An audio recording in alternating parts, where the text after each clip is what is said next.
Assalamualaikum warahmatullahi wabarakatuh. Selamat malam pemirsa dan selamat berjumpa kembali dengan saya Derajat Wibawa. Dan pemirsa, selama 60 menit ke depan seperti biasa saya akan menemani Anda dengan sebuah acara yang telah kami kemas dalam sudut pandang. Dan untuk itu pemirsa, di studio kami kini telah hadir dua narasumber yang nanti akan mendiskusikan tentang penanggulangan banjir di Kota Bandung. Dan langsung saja akan saya perkenalkan dua narasumber tersebut.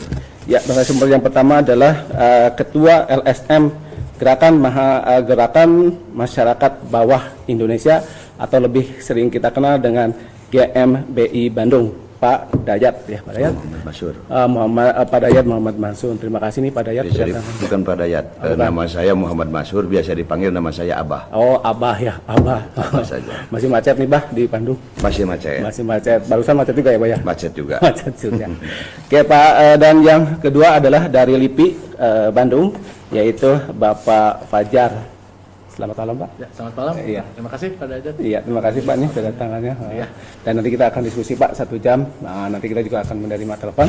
Dan pemirsa, nanti juga kami akan mengajak Anda untuk ikut bergabung dengan kami di telepon 721-4214, dan Anda juga nanti bisa melayangkan pertanyaan Anda melalui SMS di nomor 089580101203. Bagi Anda yang berada di luar Bandung, Anda juga bisa menghubungi kami di telepon atau di website www.bandungtv.co.id. Dan pemirsa, sebelum kita lanjutkan diskusi kita kali ini, kita saksikan dulu break komersial berikut ini.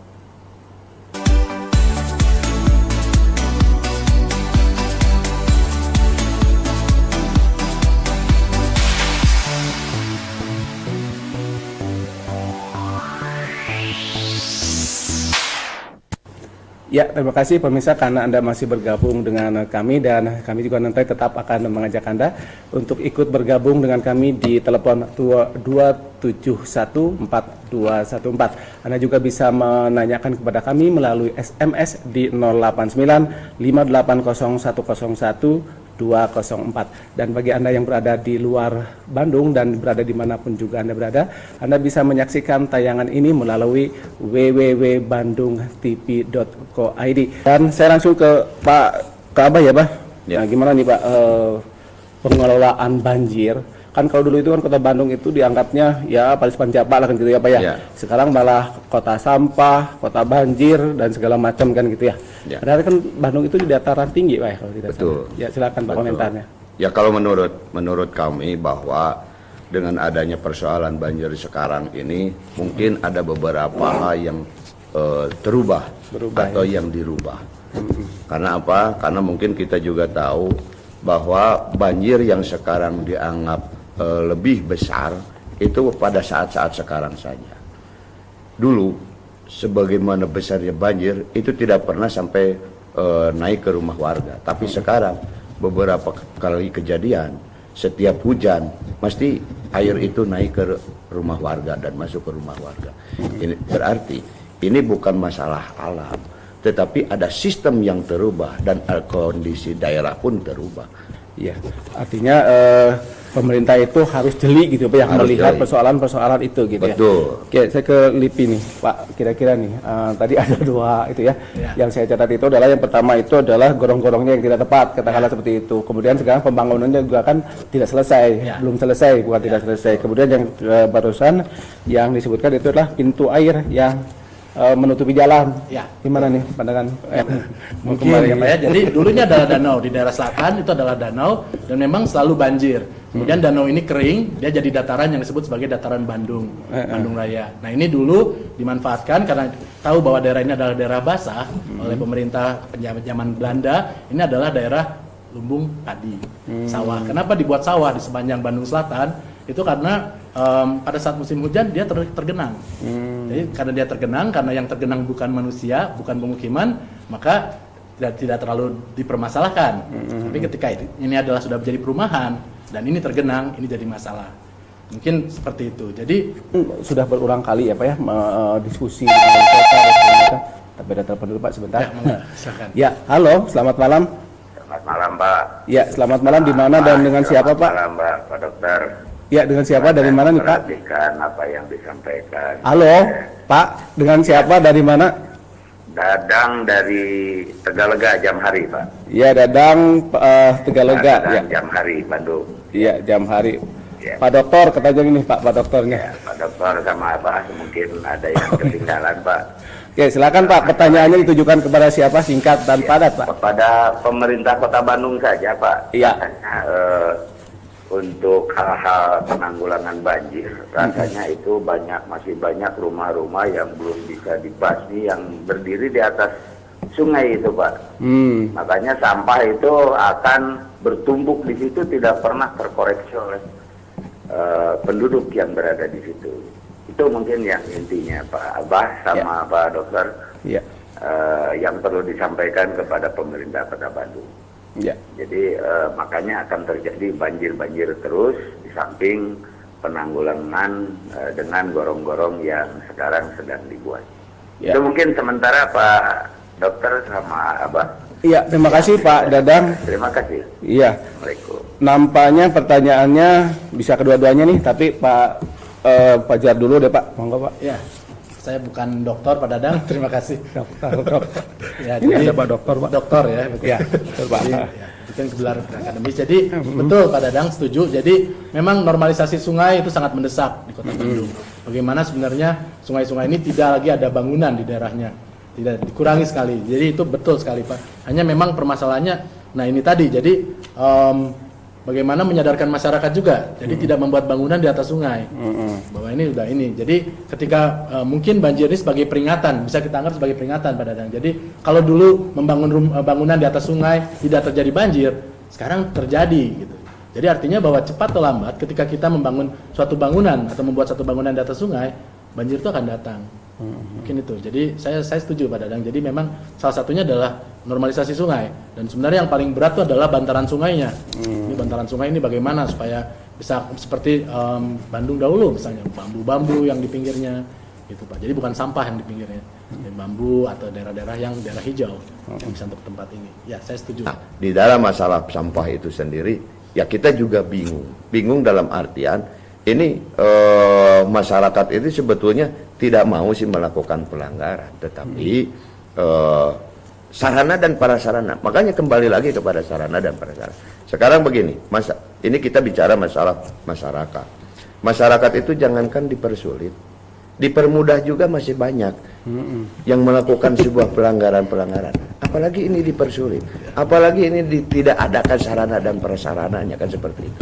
Makanya tadi juga Pak dari LIPI juga mengatakan bahwa ini selain daripada persoalan kebijakan, ini juga mungkin sebagian daripada pengingatan kepada diri kita telepon dulu Pak, sebentar ya. Halo, selamat malam. Malam Pak. Ya, dengan siapa dari mana nih Pak? Pak Wibowo, Pak. Siapa Pak? Wibowo, Pak. Pak Wibowo, silakan Pak. Ya. Saya akhir-akhir ini sering melihat untuk pekerjaan drainase saluran ya, yang digiatkan oleh Kota Bandung. Tetapi saya melihat tata kelolanya kurang tepat Pak posisinya. Ya. Kenapa posisi pasangan alat drainase yang bentuknya U-tip tidak pernah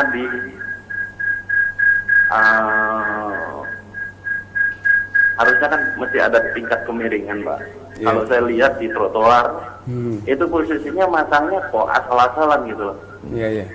Sementara anggaran kan anggaran dananya dari masyarakat sendiri. Kenapa masyarakat tidak kontrol gitu? Kan elevasinya kan harus jelas Pak. Ya kan? Titik terendahnya di mana? Dicari.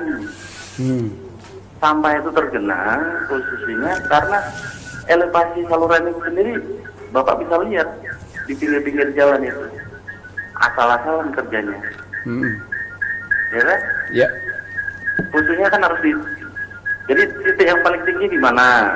Titik yang paling rendah di mana? Iya. Kita buat tingkat kemiringan. Mau berapa persen? Iya. Gitu. Oke. Itu sangat membantu, Pak. Oke. Kemudian kesadaran masyarakat pada kita mengimbau kepada masyarakat supaya masyarakat pada peduli terhadap lingkungan, terutama sampah. Pilih-pilihlah sampah, ada sampah organik, ada non-organik. Itu perlu, Pak. Oke, terima kasih Pak Wibowo. Ya.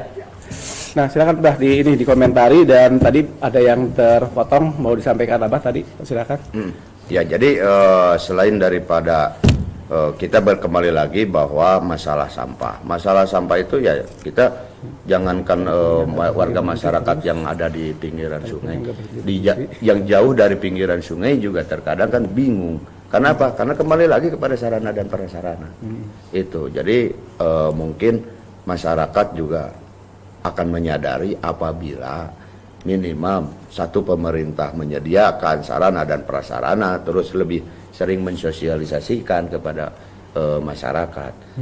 Intinya kalau masyarakat itu jangan dipersulit untuk penanggulangan sampah dan dibantu. Minimal disediakan sarana dan prasarana. Ya. Oke Pak, tadi Pak Wibowo itu mengatakan bahwa pembangunan drainase ya yang tidak tepat. Itu kajian dari ini Pak, dari LIPI.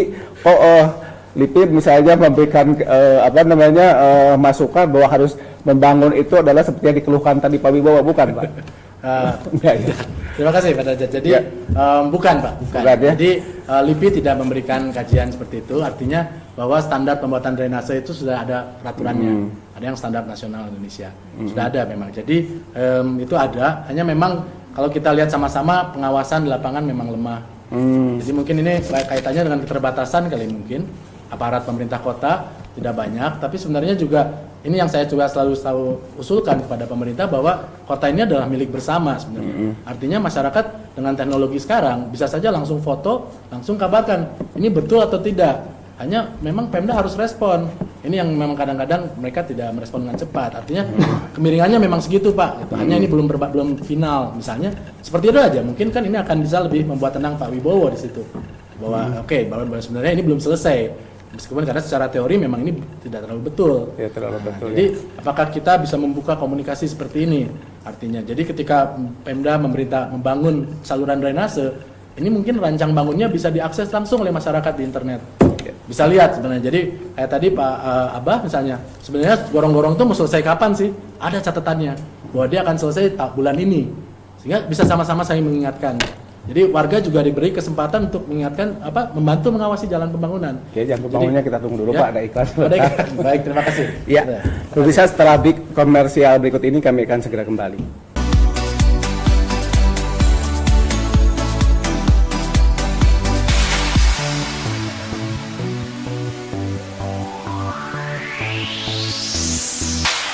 Ya, terima kasih pemirsa karena Anda masih bergabung dengan kami, dan kami juga tetap akan mengajak Anda untuk ikut bergabung dengan kami di telepon 0227214214. Anda juga bisa menghubungi kami melalui layanan SMS di 0895801012043. Bagi Anda yang berada di manapun Anda berada, Anda juga bisa menyaksikan tayangan ini melalui www.bandungtv.com.